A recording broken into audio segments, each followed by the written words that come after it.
Sobrang nakakaawa. Tingnan niyo naman yung kanyang itsura, 'di ba? Halos wala na siyang balahibo dahil sa mga galis na kumapit sa kanyang balat. Tapos ang baho-baho niya, ang laki ng tiyan niya, ang dami niyang garapata.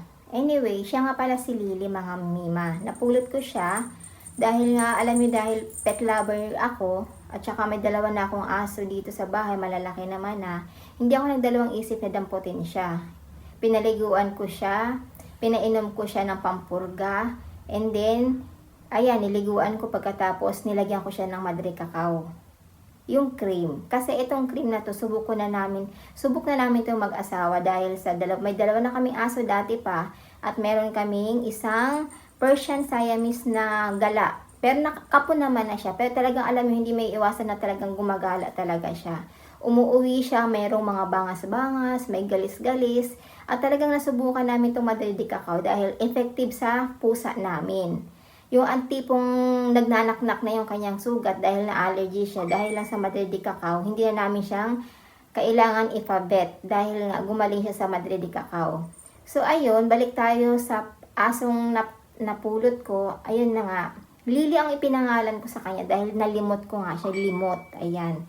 So dinlagyan ko siya ng Madre Cacao all over her body.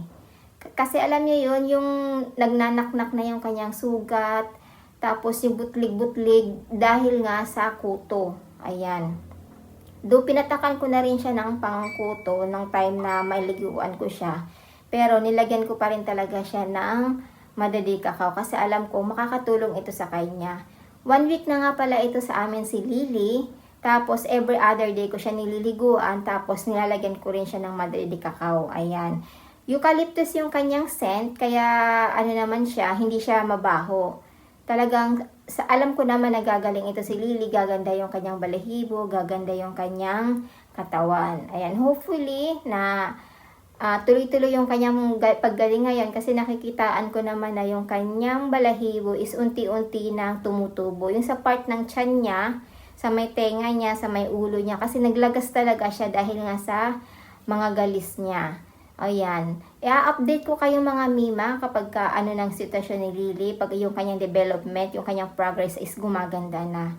Awang-awa talaga ako sa tutang ito kasi alam niyo yun, tingnan niyo naman yung kanyang itsura. Sobrang pula ng katawan ng tutang yan. Talagang awang-awa ako sa kanya. So kung gusto niyo rin masubukan yung Madre Cacao para sa inyong mga pet, ayan mga mima, mura lang naman siya. Ilalagay ko yung details sa baba. Ayan. Ano siya, natural naman siya, herbal siya, kaya safe siya sa mga fur babies natin. Makakatulong ito sa atin para maalagaan sila. Kaya pagkatapos ko siyang lagyan ng Madre Cacao all over her body is blower ko para matuyo agad.